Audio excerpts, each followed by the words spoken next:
que é necessário que a gente vá com uma leve valor em busca desse estudo. Temos um poema que diz assim: quando a sombra da descrença espalhava a escuridão e a dor profunda e imensa espalhava o coração, das mansões de harmonia de Jesus de Nazaré veio a luz de um novo dia, restaurando a nossa fé. Então, essas estrofes são de um poema do centenário do Livro dos Espíritos. Esse poema foi cantado pela primeira vez, num palavra de 300 vozes, em Uberlândia, Minas Gerais, em 1857, desculpe, em 1957, 100 anos, presente nessa cantada.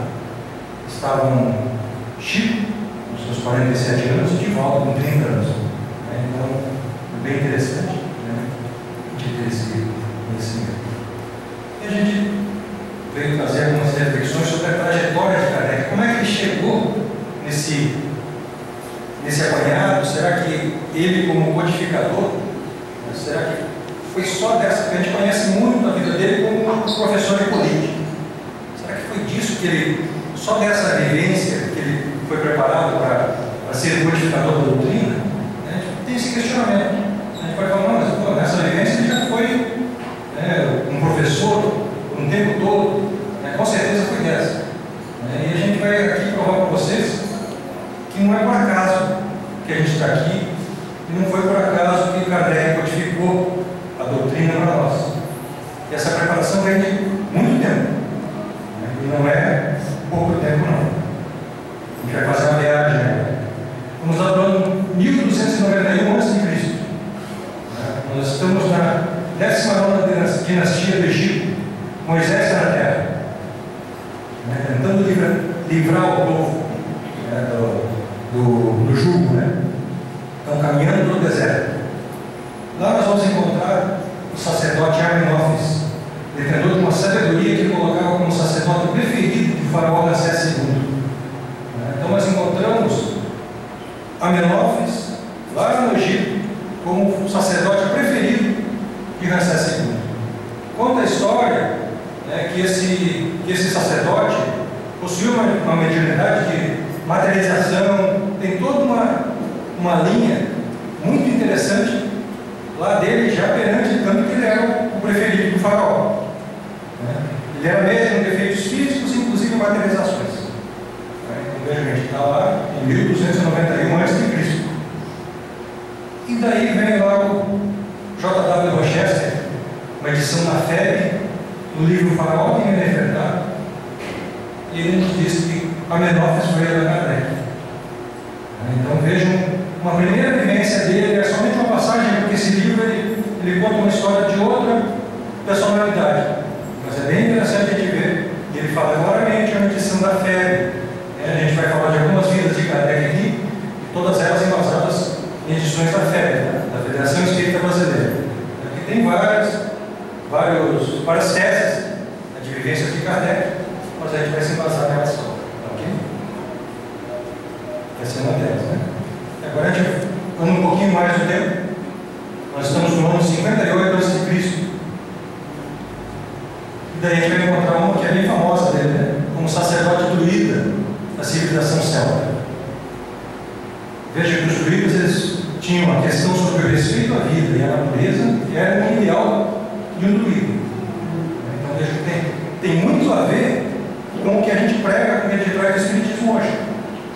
Então não é por acaso que Kardec estagiou por lá, possuindo o papel de curar a si mesmo a comunidade e a natureza. Então vejam só que era bem amplo, como eles encontravam os druidas. Isso a gente pode encontrar, essa vivência de Kardec, bem explicada lá no livro que é o Espiritismo, também na Federação Espírita, a gente vai olhar lá, como é que é um livro editado da Federação Espírita Brasileira, e nós vamos ver toda uma explicação lá de como essa vivência foi. Agora que está passando bem rápido para vocês, para que vocês possam ir lá no livro e dar uma olhada também. Então agora a gente está no ano 30 depois de Cristo. Esse é um livro que ele traz a maior quantidade de detalhes dessa vivência dele. Vejam que Jesus exerce na terra de uma nota celeste. Foi uma época que reencarnar na terra, mesmo aqueles que sofreram, foi um privilégio. E Jesus estava aqui presente. Né? E Kardec estava aí também. Ele estava aqui com Quirinius Cornélios, centurião. O pai dele era soldado. O avô, um rico e sábio filósofo. O avô queria transformá-lo em filósofo, mas o pai foi mais forte. E ele se tornou um centurião. Ele estagiou primeiro nas Gálias, a França hoje em dia, né? As Gálias antigamente. E depois em Jerusalém. Ele tinha muita facilidade para línguas. Então ele foi mandado daí para Jerusalém. Província então governada por Pôncio Pilatos. Olha aí o destino, não é o acaso, trazendo ele para perto de Jesus. Então, quando Jesus foi preso, quem foi designado para cuidar, fazer a guarda de Jesus? Quirinius Cornélios. Porque ele já tinha aprendido a língua. Então ele sabia a língua das pessoas que estavam lá, então vai ser ele o guardião de Jesus. Né? E ele faz uma proposta para Jesus. Porque ele já tinha conhecimento do Mestre, ele tinha acompanhado algumas pregações de Jesus. E ele já se considerava cristão. Então ele tinha esse conhecimento. E como não acreditava na culpa do Salvador, propôs de uma troca. Veja só. Morreria pelo Cristo.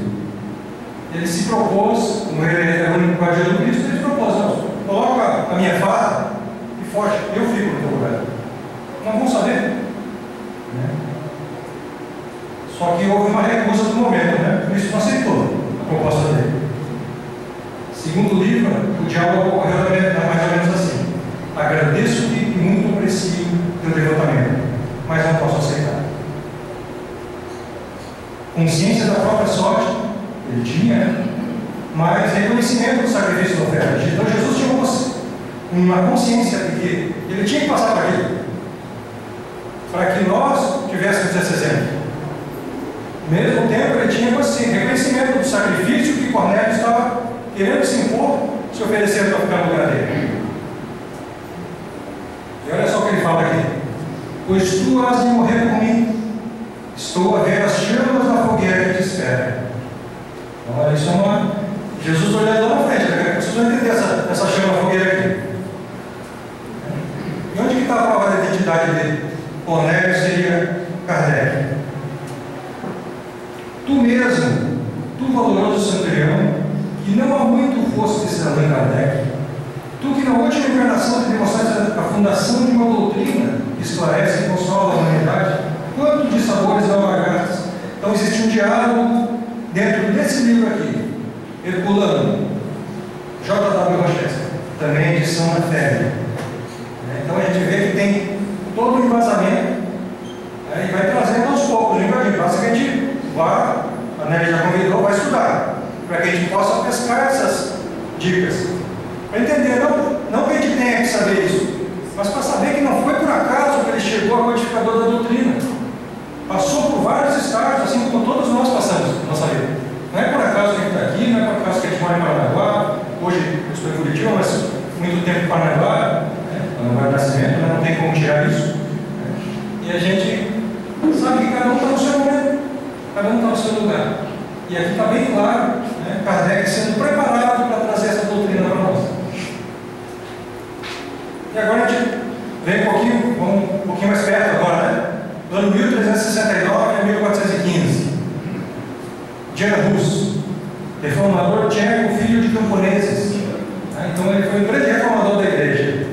Por volta de 1400, durante a crise religiosa, durante a crise religiosa dele, pessoal, ele aprofundou os estudos sobre o cristianismo.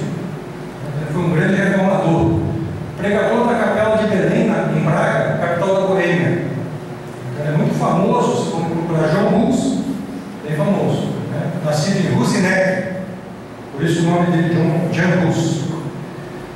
Ele era abertamente pela reforma, ele queria que a igreja fosse diferente, ele não aceitava a igreja como ela era. Já naquela época, veja, 1369, isso não ia dar muito certo, né? Alguém contra a igreja naquela época, Então daí ele comprou luta com o Papa. Ninguém mais que o Papa, ele comprou luta. Ele era contra a venda das indulgências e a política agressiva do Vaticano. Aí se colocou isso abertamente contra. Só que daí o rei de Nápoles estabeleceu a pena de morte para quem ofendesse o Papa. Então, parece que foi direcionado, né? Então, no dia 6 de fevereiro de 1415, Jean Hus foi condenado e logo executado. E daí a gente lembra lá da oferta, né, que Quirino Cornélio fez para Jesus em troca, e ele não aceitou, mas que ele via a chama das fogueiras queimando. Então conduziram a um terreno baldio, despiram, amarraram um poste e queimaram o vivo. E dizem que em meio às labaredas ouviram dizer: hoje queimam um pato, Hus, em tcheco é pato, mas amanhã verá um círculo de luz que as chamas não alcançarão. Então vejam só, palavras quentes, né, que colocou aqui. Então vejam que vai se colocando. Então vejam a visão de Jesus lá atrás. Já sabia que ele ia precisar daquela vida ainda mais à frente. Não seria ali a prova dele. Não seria como Quirino Cornélio, mas como Jean Hus. E a notícia dessa enganação militar? Essa enganação foi recebida, a notícia dela foi recebida psicograficamente através da Irmã-se do Fogo, no ano 1857. A Irmã-se do Fogo, uma das médiuns que participou da codificação, que ajudou Kardec a codificar a doutrina. E nós temos vários livros dela, inclusive. Inclusive aqui eu dei uma palestra sobre reforma íntima sem martírio, que é o título de um livro dela, já como espírito, não mais como médium. Então, essa enganação foi registrada por ela. O registro do fato também se achava na livraria do Marie. Foi copiado por Canuto Abreu, grande historiador brasileiro. Ele foi diplomata, médico, viajou muito, e ele teve a oportunidade de ir lá na livraria do Marie e copiar o que estava escrito a respeito dessa enganação.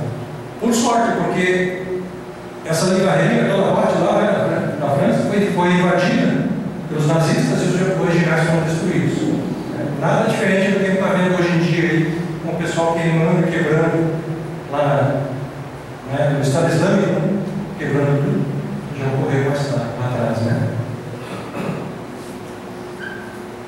Então já estamos bem pertinho agora aqui, 1804 a 1869.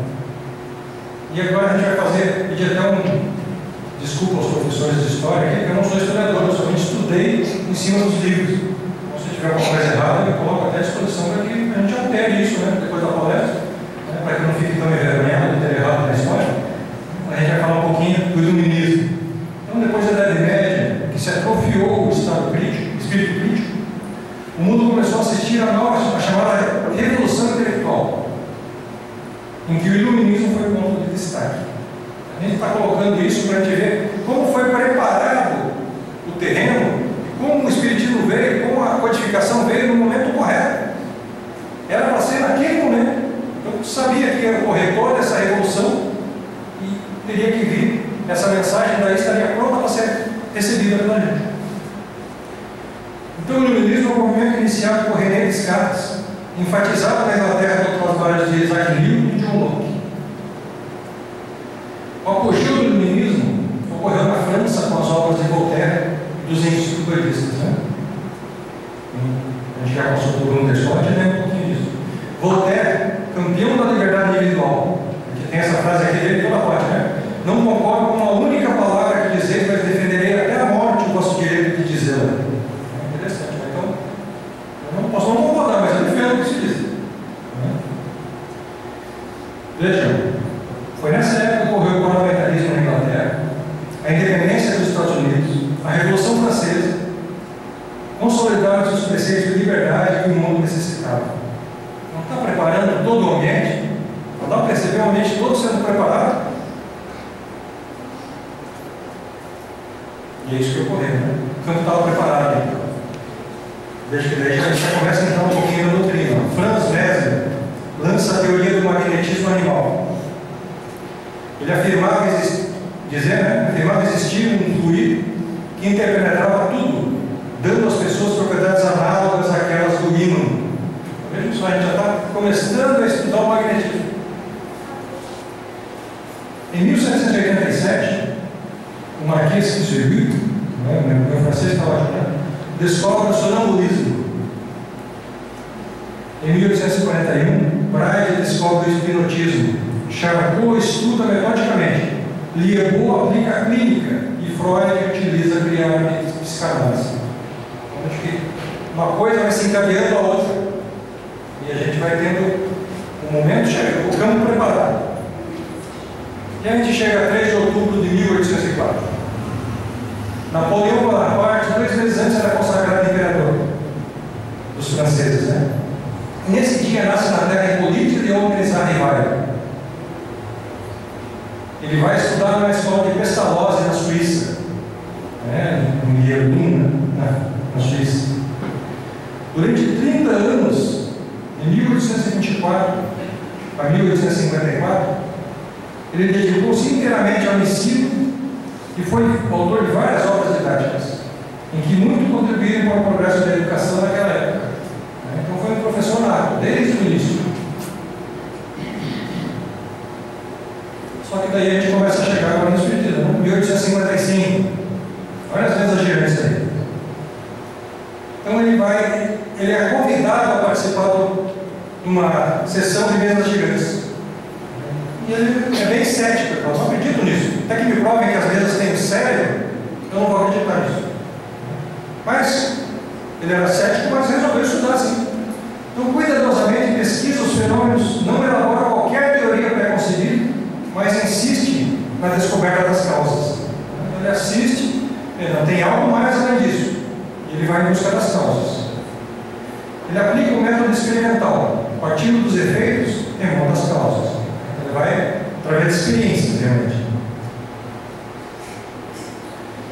E nisso ele reconhece a autenticidade dos fenômenos. Então, os fenômenos realmente existem e nós temos que estudá-los mais a fundo.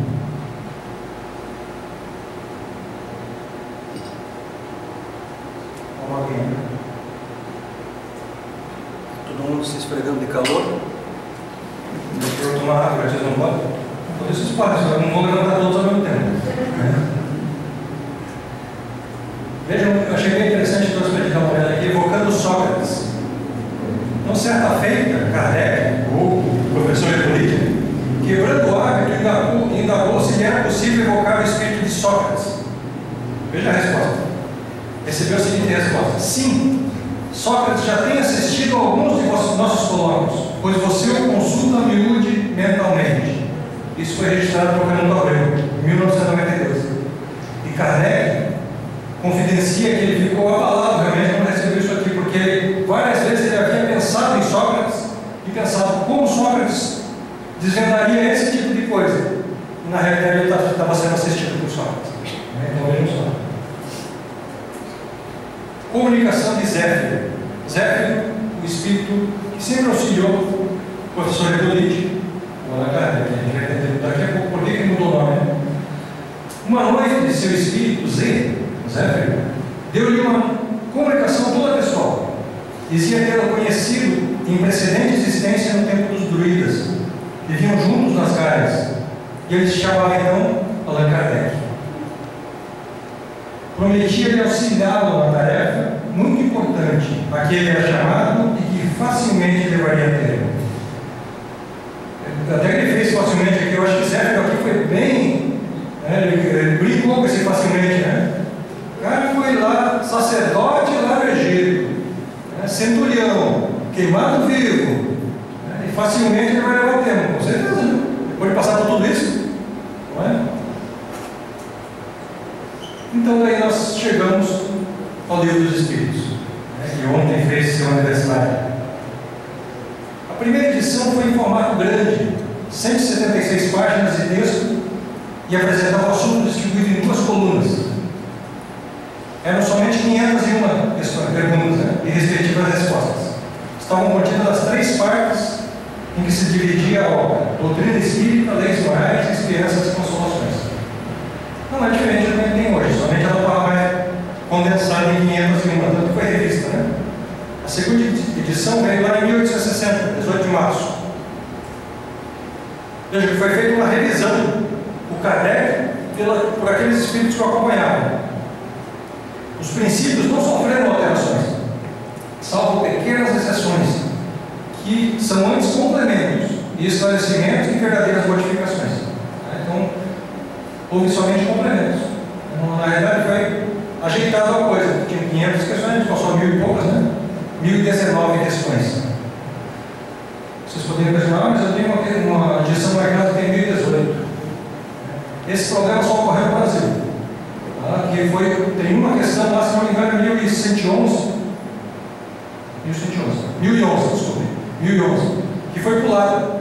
E daí aqui no Brasil apareceu como 2 e teve 1018. Isso já, as novas edições todas já vêm com 1019. Igual na França, também toda parte. Então 1018, se alguém tiver em casa, pode ver que pula um número lá na frente.